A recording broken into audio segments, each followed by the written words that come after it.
সোমবার নদিয়া উত্তর সাংগঠনিক জেলার ৫ জন প্রার্থী বিশাল সংখ্যক কর্মী সমর্থক নিয়ে কৃষ্ণনগর মহকুমা শাসকের দপ্তরে মনোনয়ন জমা দিলেন। কৃষ্ণনগর দলীয় কার্যালয়ের সামনে থেকে মিছিল ও বর্ণাঢ্য শোভাযাত্রা সহকারে হাজার হাজার বিজেপি কর্মী সমর্থক নিয়ে মনোনয়ন জমা দিতে এলেন বিজেপি প্রার্থীরা।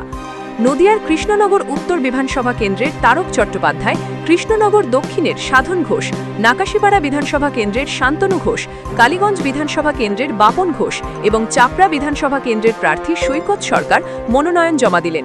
মনোনয়ন জমা দেওয়ার সময় সঙ্গে ছিলেন বিজেপি নেতা শুভেন্দু অধিকারী ও অর্জুন বিশ্বাস সহ জেলা নেতৃত্বরা। এদিন মনোনয়ন জমাকে ঘিরে বিজেপি কর্মী সমর্থকদের উৎসাহ ছিল চোখে পড়ার মতো। নদিয়ার কৃষ্ণনগর থেকে অর্ণব মজুমদারের report, sting news.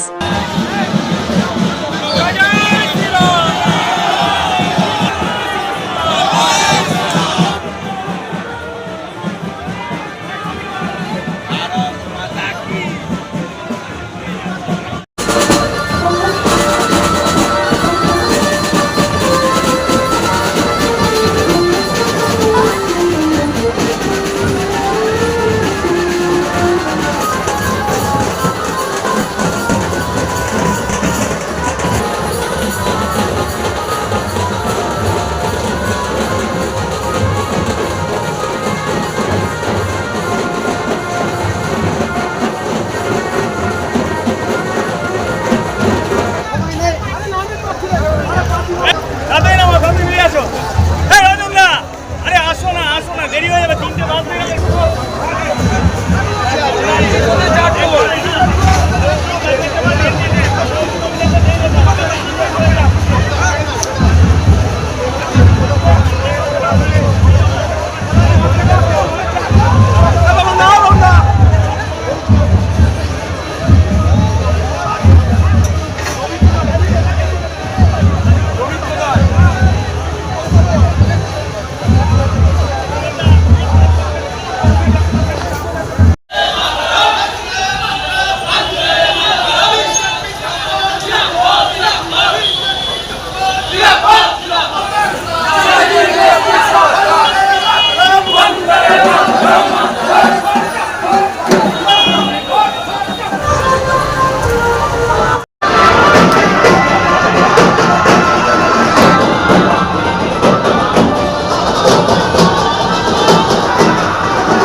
Government college